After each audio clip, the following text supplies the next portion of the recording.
Alors maintenant, nous allons passer à un exercice. Et encore une fois, ça va être un exercice que vous allez faire tous ensemble, d'accord? Mais vous devez attendre pour me donner les réponses, d'accord? Donc je vais vous donner des phrases et après vous allez me dire comment on pourrait formuler ou changer la structure de cette phrase pour qu'elle donne un ordre ou un conseil, d'accord? Alors, la consigne demande de mettre les verbes entre parenthèses à l'impératif. Ça veut dire qu'on va conjuguer ce verbe au mode impératif pour pouvoir adresser avec cette même phrase un ordre ou un conseil.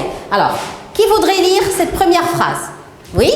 Manger des fruits et des légumes. Très bien. Alors, comment on peut conjuguer le verbe pour qu'il donne un ordre? Qu'est-ce qu'on va dire à une seule personne? Mange. Vas-y, tu lis la phrase. Mange des fruits et des légumes. Très bien. Mange des fruits et des légumes. Si on s'adresse à plusieurs personnes, Manger. qu'est-ce qu'on doit faire pour prendre la parole? Qu'est-ce qu'on doit faire? Vous allez me dire, qu'est-ce qu'on doit faire? Oui.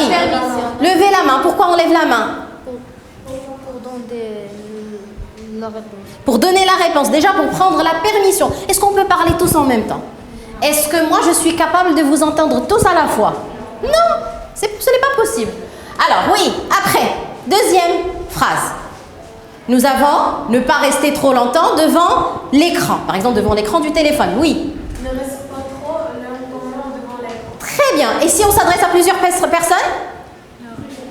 Vas-y. Ne restez pas trop. Très bien. Alors, on peut dire ne restez pas trop et ne restez pas trop longtemps devant l'écran. Troisième phrase. Allez-y, plus rapidement. Oui. Dors suffisamment pour être en forme. Dors suffisamment pour être en forme. Bravo. Maintenant, nous allons passer à une autre partie. D'accord? C'est une consigne qui ressemble à la première avec un petit changement.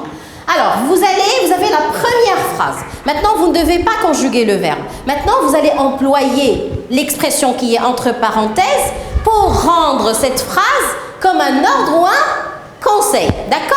Alors, manger des fruits et des légumes. Si je rajoute il faut, qu'est-ce qu'on peut dire? Oui. Il faut manger des fruits et des légumes. Bravo, il faut manger des fruits et des légumes. Restez trop longtemps devant l'écran et nous avons évite de. Oui. Évite de rester trop lentement devant l'écran. Trop lentement.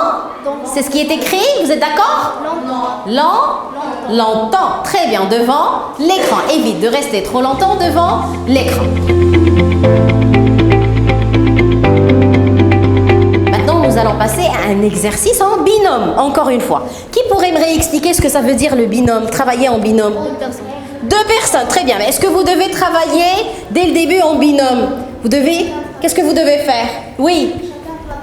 Chacun travaille tout seul. Et après, l'étape suivante?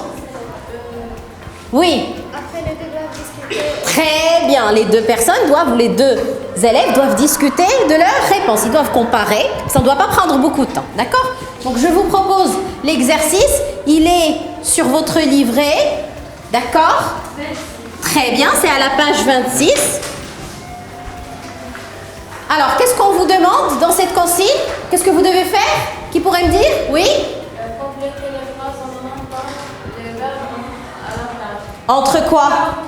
Entre parenthèses à l'impératif.